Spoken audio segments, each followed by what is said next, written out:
Buying a home can be a stressful situation, but today I'm looking at 10 common mistakes I see here in 2026 that are getting in the way of buyers' future, happiness, and their wealth. So make sure you stick around so these things don't happen to you.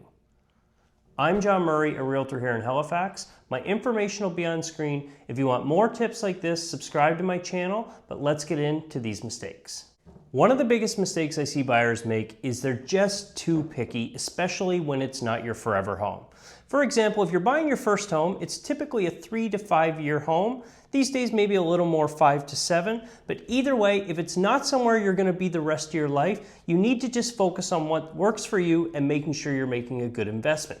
The important thing is getting into the market and allowing yourself to build wealth. Then you can focus more on what you need in your more long-term property. Don't let being picky get in the way of a good opportunity. The next mistake I see homebuyers make again focuses on first-time buyers, and it's that they let their parents have too much input. Now listen, I know we all love our parents and our parents want what's best for us, but the reality is they didn't have to buy a house in the competitive market we have today in a first-time homebuyer price point. Time and time again, I've seen parents get in the way of their children having a very good home because of something little that maybe even could have been negotiated upon. So make sure you hire a realtor to help you buy the house and have your parents be your parents. Getting distracted by and falling in love with the staging in a property is another mistake I see people making far too often. For example, this wonderful lamp behind me.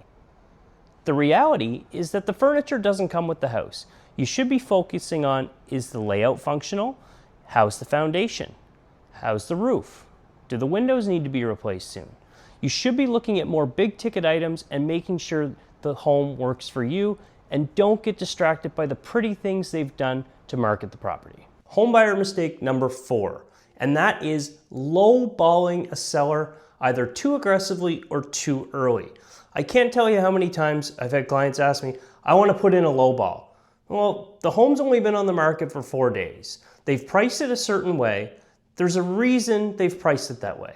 All you're going to do is upset the seller and ruin any chance you have if you really want that property because you've started negotiations off on a terrible note, and the reality is people get emotional. You shouldn't, but they do. So putting in an aggressive lowball too early can actually kill your chances of getting that home, even if you know it's overpriced, because eventually when that price goes down, they're going to remember you. Focusing too much on interest rates is another huge problem that buyers let get in the way of home ownership. They focus so much on the rates and not on the actual house. The rates are always changing and you can always refinance that house down the road. The old saying goes, you marry the house and you date the rate. Don't let this get in the way of what could be a happy home for your family. Walking away over a small disagreement is a common mistake I also see buyers make, and it happens after the inspection process. So you have an accepted offer on a property, congratulations. You've done your inspections and a few things have popped up that you try and negotiate on. But you need to be reasonable. We're not talking a $25,000 new septic field. Of course, you wouldn't be expected to take that on. But client confidentiality prevents me from telling you the things that I've seen, but trust me, negotiations can get so emotional and so silly. I've seen buyers walk away for issues that are under $2,000 on purchase prices over $500,000. You need to take a step back, look at the big picture of things, and find out if this is something you're willing to take on or not if the seller is not willing to deal with it. By far and away, the number one mistake I see home buyers make is when they either go directly to the listing agent or directly to the seller if it's a private sale because they think they're going to get a deal. When in reality, if a seller's selling privately, there's probably a reason. It's because they don't want to pay fees. If you think you're getting a deal, you're wrong. Second, if you go directly to the listing agent represents the seller. They have a fiduciary obligation to that seller. Now, I'm not saying there's any shady business going on, but representation is free here in Nova Scotia, and you need someone fighting for you because real estate deals get complicated, and you should have someone representing your best interest. Another common mistake I see homebuyers making has to do with costs. Now, there's two things. Number one is the deed transfer tax. Here in the Halifax area, it's 1.5%, or as we like to say, the welcome to the neighborhood tax. That's every residential sale on closing gets taxed an additional 1.5%. So if you're buying a $500,000 property, you're going to get hit with a $7,500 tax bill on closing. The next thing is your property tax adjustment. So if you're looking at the property taxes when you're purchasing a home, you've probably gone through everything with your mortgage broker to find out what your monthly payments are going to be like. But if someone's lived in that home for a very long time, your property tax bill is going to jump significantly the following year and you need to budget for it. Safely, we say budget about 1.2% of the purchase price to be safe. That way you know you're not getting hit with this enormous bill you can't maintain 1 year into home ownership. A huge problem I see homebuyers make is shopping without a pre-approval in place. Now it happens all the time.